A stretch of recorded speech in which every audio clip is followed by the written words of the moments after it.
पुंडलिक वरदे हरी विठ्ठल ज्ञानदेव तुकाराम पंढरीनाथ भगवान की जय। माऊली ज्ञानेश्वर महाराज की जय। तरी अवधान एकले दिजे, तरी अवधान एकले दिजे, मग सर्व सुखाची पात्र होईजे। हे प्रतिज्ञोत्तर माझे उघड ऐका, उघड ऐका। तरी अवधान एकले दिजे, सर्व सुखाशी पात्र होईजे। हे प्रतिज्ञोत्तर माझे उघड ऐका।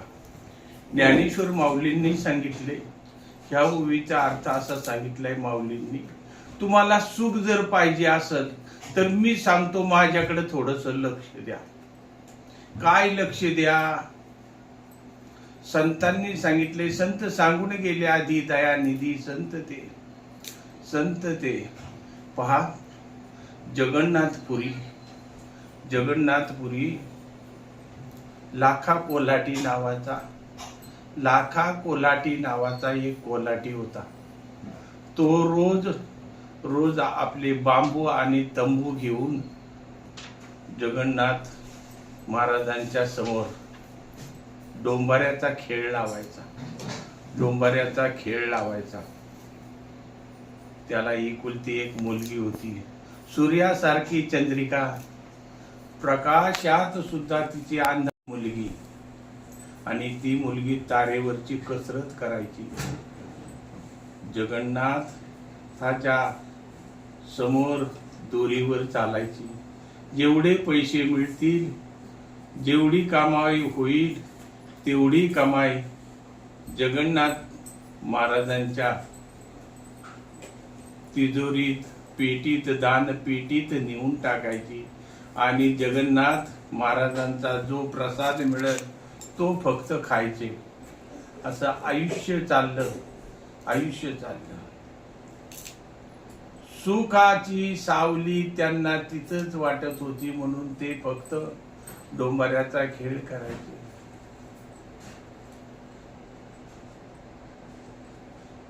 डोंबाऱ्याचा खेळ करत असताना ढोल वाजवणे आणि तारेवरची कसरत करणे, जेवढे पैसे मिळतील तेवढे जगन्नाथ महाराजांच्या दानपेटीत टाकणे, असा त्यांचा 24 तास धंदा चालू असायचा। एक दिवस असं झालं, मुलगी लहानची मोठी झाली, मुलगी लहानची मोठी झाली, आणि गावात डोंबाऱ्याचा खेळ चालू असताना गावातील त्याच नगरीतला राजा राजकुमार यांनी काय गर्दी झाली म्हणून पाहायला सुरुवात केली।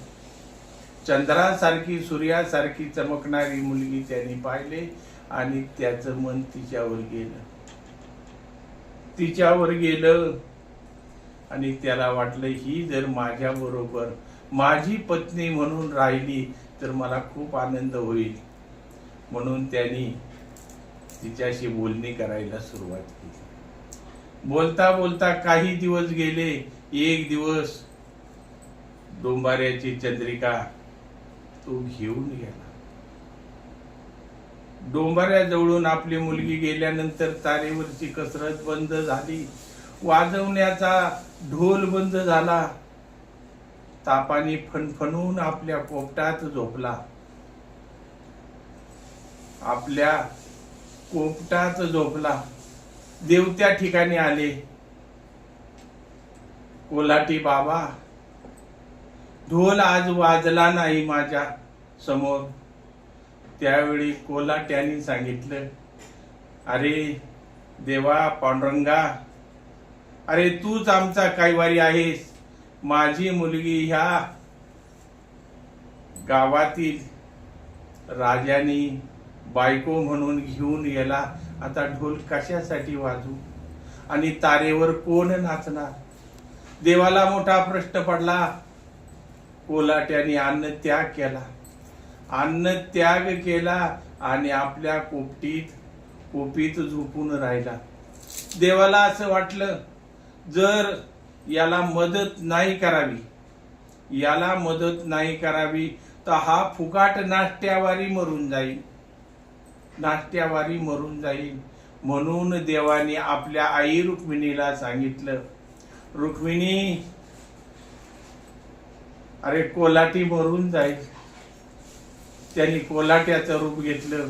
आईला सांगितलं कोलाट्याची मुलगी हो, आणि आईला सांगितलं तू जा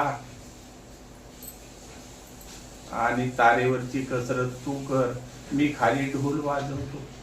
थोड्याच वेळात पांडुरंग सुद्धा त्या ठिकाणी गेले आणि ढोल वाजवायला लागले. कमाई सुरू झाली. रस्त्याने येणाऱ्या जाणाऱ्यांनी 10 रुपये, 5 रुपये, 1000 रुपये, 100 रुपये टाकायला सुरुवात केली. खेळ जोमात आला. खेळ तो जोमात आला. असे त्यांनी बरेच दिवस काढले. पांडुरंग हा संताचा कैवारी आहे म्हणून स्वतः डोंबारी झाला आणि आपल्या रुक्मिणीला डोंबाऱ्याची मुलगी चंद्रिका केली. फक्त संताचे संगती मनोमार्ग गती नाकळावा श्रीपती येणे पण ते देवाच्या स्वाधीन झाल्यानंतर देव आपल्यासाठी सगळ्या काही गोष्टी करतो.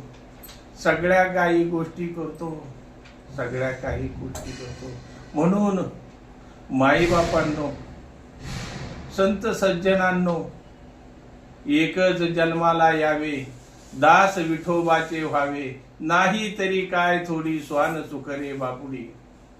याच्याही पलीकडे जाऊन रोज देवाचं नामस्मरण करा. उठा उठी नाम घेता उठा उठी, होय संसाराची तुटी, ऐसा लाभ बांधा गाठी, विठ्ठल पायी पडली मिठी. नामा परते साधन नाही, जे तू अनेक करशी काही.